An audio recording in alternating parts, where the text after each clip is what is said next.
ভারতীয় মৌসুম ভবনের তরফে জানানো হয়েছে আপাতত দুটি ঘূর্ণাবর্ত অবস্থান করছে, যে দুটি ঘূর্ণাবর্তের প্রভাবে আগামী সোমবার পর্যন্ত উত্তরবঙ্গে বৃষ্টি চলবে। একটি ঘূর্ণাবর্ত অবস্থান করছে উত্তর বাংলাদেশের উপর, অপর ঘূর্ণাবর্তটি অসম এবং সংলগ্ন এলাকার উপর অবস্থান করছে।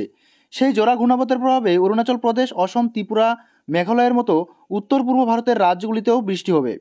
বৃহস্পতিবার দার্জিলিং এবং কালিম্পংয়ে বজ্রবিদ্যুৎ সহ হালকা বৃষ্টি হতে পারে। শুধুমাত্র ওই দুটি জেলায় হলুদ সতর্কতা জারি করা হয়েছে। বাকি 6টি জেলায় জলপাইগুড়ি, আলিপুরদুয়ার, কোচবিহার, উত্তর দিনাজপুর, দক্ষিণ দিনাজপুর এবং মালদা আবহাওয়া শুষ্ক থাকবে। শুক্রবার উত্তরবঙ্গের উপরের 5টি জেলা বৃষ্টি হবে। শুক্রবার দার্জিলিং বজ্রবিদ্যুৎ সহ হালকা থেকে মাঝারি বৃষ্টিপাত হবে। জলপাইগুড়ি, কালিম্পং, আলিপুরদুয়ার এবং কোচবিহারে বজ্রবিদ্যুৎ সহ হালকা বর্ষণ হতে পারে। ওই 5টি জেলায় ঘন্টা 30 থেকে 40 কিলোমিটার বেগে ঝড় হবে। জারি করা হয়েছে হলুদ সতর্কতাও।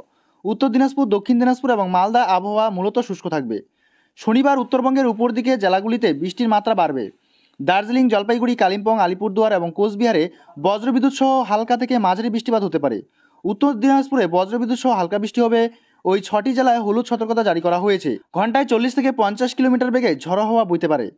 রবিবার এবং সোমবার উত্তরবঙ্গের সব জেলায় বজ্রবিদ্যুৎ সহ বৃষ্টিপাত হতে পারে। দার্জিলিং, জলপাইগুড়ি, কালিম্পং, আলিপুরদুয়ার এবং কোচবিহারে হালকা থেকে মাঝারি বৃষ্টি হবে। উত্তর দিনাজপুর, দক্ষিণ দিনাজপুর এবং মালদা হালকা বৃষ্টি হবে। সব জেলায় ঝড় উঠবে। ঘন্টায় 30 থেকে 40 কিলোমিটার বেগে ঝড়ো হাওয়া বইবে। প্রতিটি জেলায় হলুদ সতর্কতা জারি করা হয়েছে।